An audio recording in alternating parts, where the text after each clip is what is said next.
Hello, everyone. Happy Thursday to you on this. I don't know what the weather is like over where you are, but where I am, it's freezing cold. And it's that week in between Christmas and New Year's where a lot of people are off work, but then some people have to go back to work. But if you go back to work, then usually it's really slow and weird, or people are frantic because there's not a whole lot of people there. So if that's you, if you're at work, I'm sorry that you have to be at work on this week where a lot of people are off. So if you're here live, or even if you're watching the replay, why don't you go ahead and pop in, as always, your favorite emoji. I posted about emojis on my regular Facebook page, and I'm like, I'm sad because of all the time I have lost in my life looking for the perfect emoji. Who else does that? Like me, I'm like texting and I'm like, oh, I bet there's an emoji for this. And I'm like scrolling and scrolling. Thought I saw that emoji somewhere. Where is it? Waste of time, right? But what I want to talk to you about today is not a waste of time and not wasting our time setting New Year's resolutions. I feel like I should throw confetti in the air, celebrating the new year as it approaches in just a few days. So I don't know about you, but I stopped setting New Year's resolutions a long time ago. So raise your hand if you don't set them anymore, because it seems like you just break them within the first few days. I know that I used to be a personal trainer in my former life, and it was just known that a lot of people join the gym in January. You know, the new year, new you. And it's just one of those things. We feel like, yes, Becky, or your favorite GIF. Is it GIF? It's GIF, right? I always have called it GIF. I have so many favorite GIFs. Hey, Angelica from Texas. Yeah, it's just a thing where everybody wants to start anew in the new year, and it feels like we're starting fresh, right? Personally, I feel like spring is starting fresh. I never really feel like starting something brand new and feel revived and renewed when it's freezing cold outside. I'm from San Diego, so we used to not have that. But now that I've moved to a place where the seasons change, it's like, no, it's the dead of winter. I don't feel like there's newness in the air. I feel like I want to just go to bed. But if that's you, if you are feeling like, oh, I probably should set some goals, set some New Year's resolutions, then I want to talk to you about that. All right, first and foremost, I love me some goal setting. I love having goals. I love going after them. I especially love when I accomplish them, right? Who's with me? I'm a list maker. Any list makers out there? I love lists and bullet points. I have goals for each quarter for my business. I have some friends and colleagues that do that for work and for their personal life. I probably could do that for my personal life, but I just do it more for work. But again, this is nothing bad about, like, I'm not mad at goal setting. That's not it at all. What I want to do and talk to you about is setting yourself up to win. So this is for all the people, this is dedicated to all the people out there who have a hard time keeping their New Year's resolutions or just keeping goals in general. Maybe it's not just for the new year. So what I want to talk to you about are values. And I know a long time ago, many, many, many weeks ago, I talked about this on these here Facebook Lives. And in my new book, I wrote an entire chapter about it. By the way, you guys, just a few more days. This comes out January 2nd in bookstores. I really thought it was going to ship by now, but apparently it has not. So I'm sorry if I told people it's probably going to ship early. My last book shipped like a month early before my publication date. So I just thought that was going to happen again. It hasn't, but it will for sure ship by January 2nd, and it will be in bookstores on January 2nd. And the very last chapter, chapter 15, is all about values, because it's a major solution in how to stop feeling like shit. Spoiler alert, following your values, knowing what they are and what they look like in your life is a massive solution in moving away from the behaviors that I talk about in this book. The perfectionism, the people-pleasing, the numbing out and isolating, self-sabotage, control. Knowing what your values are is going to help you move away from those behaviors that make you feel like crap. So what are they? What are your values? Values are basically how you want to live your life. The basic question that I ask people all the time when we're talking about values is get out a piece of paper right now and write it and answer this question. What's important about the way you live your life? What is important about the way you live your life? What's important to you? And it might be a journaling question. You might come up with words right away. You don't have to know immediately like, oh, well, I have a value around honesty and integrity, et cetera, et cetera, et cetera. When you do values work, I always get this question. How many should I have? Like, how many do I get? You get as many values as you want. You can have 100 if you want. If all that's important to you, then you go, girl. Like, do that. What I specifically want to know when I do values work with people are, what are your top 3? Can you pick your top 3 values? These are the values. So say, for instance, you have a value around creativity, which I'm sure many of you do. Give me a like if you have a value around creativity. Doesn't matter what the medium, the modality is, writing, singing, just creating something creative. So that's amazing. Keep that on your values list. But what I would really like to get to the nitty-gritty about is, what are the top 3 values that help you find your way when you have kind of lost yourself, help you find your way in the dark. When shit hits the fan in your life, what are the things that are going to make you feel proud of who you are? These are not always easy things. So for instance, if something goes down at work, something happens and you're seeing something that you feel needs to be addressed. And let's take sexual harassment, for example. If that is happening at your work and it is something that you need to address because it is important about the way you live your life. Maybe you have that value is around honesty and integrity. Maybe that value is around fairness. It can be a lot of different words, but at the end of the day, it's about what's important to you. Because a lot of times the easy way is to not say anything at all. The easy way is to kind of push it under the rug or make excuses for it, et cetera, et cetera. This can be many, many different examples. So when shit hits the fan, when you lose your way, when something happens and you need to rely on the part of you that actually makes you feel proud of who you are. Again, not always the easy solution, not always the easy path, right? But the other path is a behavior that doesn't feel good to you, that feels incongruent with who you really are. All right. So this chapter goes way in depth about how to find out what your values are. And I always say this, I am less concerned with the names of your values. I am more concerned with what they actually look like in your day-to-day life. And I give lots of examples in the chapter. So the analogy that I use is sort of like when you have a child and you name the child and call that parenting. Like, I'm done. I know what this child's name is. I am done with my parenting duties. No, the actual parenting goes with like living the life, right? That's the parenting. Naming the child is just naming the child. So that's the same with values. Naming them is just naming them.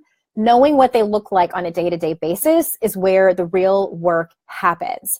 So some of the most common ones, and if you know what yours are, if you have done values work, okay, so Syra, you said helping others. Amazing. Okay. So that might look like, I like to do word strings as well with values. So it might look like giving back, being of service, helping others. Because here's the thing, I'm glad that you brought up that value, because for some people, they know that they have a value around helping others, but it kind of crosses the line and they become a people pleaser. And then people start taking advantage of them. And they're the person that gets called all the time when they need someone. And then it becomes a boundaries issue, right? So that's why it's important for you to know what exactly that looks like on a daily basis, as well as knowing what your limits are. Because it does feel good to be of service, of course, if that's your value. But when does it not feel good? That's what I want you to know. And that just comes from self-awareness. You know what that also comes from? It comes from people crossing the line with you. And then you're like, oh, that's not working out anymore, right? It comes from the actual experience of doing that. Typically, we don't know ahead of time, like, okay, here's my limits. I know what they are. Usually we end up knowing our limits because people are crossing them.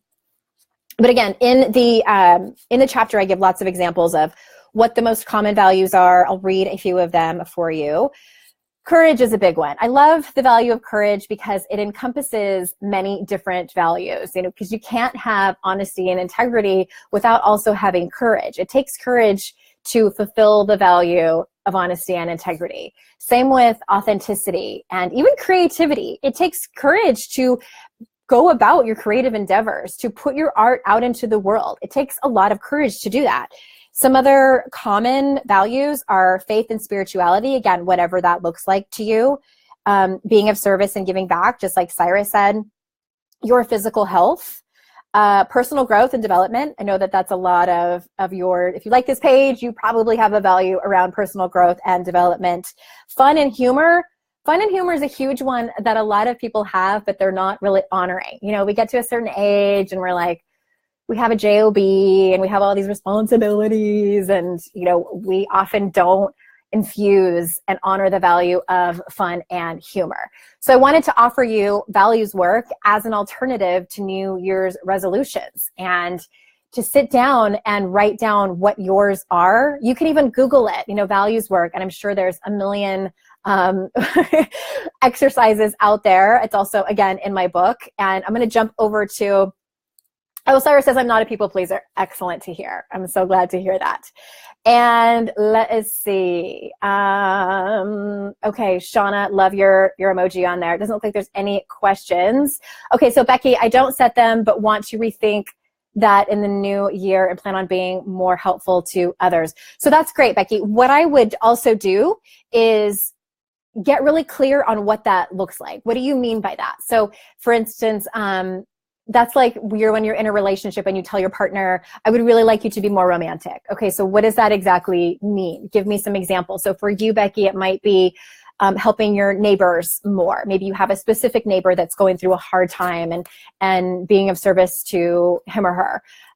Or maybe it is volunteering somewhere, or volunteering big brothers, big sisters, or whatever it is. I encourage you to get really clear on what it is that you're going to do, because again, we can be really general, and then like, what does that mean? Same thing. It's like, I want to work out more, or I want to get healthier. How are you going to actually do that? And then that's where the goal setting comes in. When are you going to do that? In the coaching world, we often ask our clients who commit to something, when will you do it and how will I know? And then they're like, oh, I actually have to do that. So that's a good question to ask yourself. Do you need accountability around it? That's why accountability buddies can be really helpful. So I hope that is helpful for you and kind of coming up with something maybe in addition to your New Year's resolutions or instead of New Year's resolutions. And then again, this book is on sale now for pre-orders, and anyone that pre-orders, have I told you about this 7,000 times? Yes, I have. The book club opens up on January. I'm actually going to open it on January 21st for introductions. All you need to do is have a copy of this book, either hard copy or e-reader or audiobook. It's also going to be available on January 2nd. And we are going to have a private Facebook group where I am guiding you through the book. Y'all, there's 15 chapters there's tons of tools in there on how to move away from those behaviors that I mentioned in the beginning of the video. And it could be one of those things where you just read it and then don't do anything. I'm a big fan of actually taking action to change your life. My friend Nicole Antoinette says, if you want to change your life, you have to change your life. And I love that because it's so simple, yet it's so much work. It can be a lot of work. And I wanted to help you through that. So go over to Your Kick-Ass Life. The link is actually in the description of this video, yourkickasslife.com/HTSFLS, which is an acronym for the book, How to Stop Feeling Like Shit. And you can purchase the copy and then click on Claim Bonuses. There's more than one bonus, and you will get that. I'm so excited. There's at least 100 people that are waiting to join that group, and I'm so excited to have you. Thank you so much for being here with me. Next Thursday, I am going to be in New York City doing this here Facebook Live, and my book will have already come out, so that'll be exciting. My son will be with me, so maybe he'll join me on the Facebook Live. Thank you so much. I'm going to jump over to the, okay, so Shauna says, I have a clear value around fun, humor, and actually honor it, but I feel like it's an unworthy value to have. Wait, stop right there. Okay. If I had to guess, Shauna, like that having fun and being funny and playful is part of who you are. It is part of your DNA. That's like saying like, well, I'm just not worthy of having green eyes. Like it is what it is. You were born that way. Like Lady Gaga tells us. It is also, oh my gosh. Okay. So play and rest is so important to be able to do those other things that I was talking about. Courage, cultivating authenticity. And I'm just, I'm naming other things and other values that are typically, what is the word I'm looking for? I don't want to say hard. Challenging is the word. Challenging for some people to honor because we're so used to not doing it. But having that rest and playfulness and humor, my God, you guys, like I try my best to infuse humor and fun into personal development because sometimes we take it so seriously. And sometimes it is serious, right? There are some topics that are very serious. But like, let's like lighten the load a little bit. So I love that about you. I love that that is one of your values. And Elaine says, I had begun to feel that setting goals alone wasn't doing it. Now I realize they need to be clear about my values.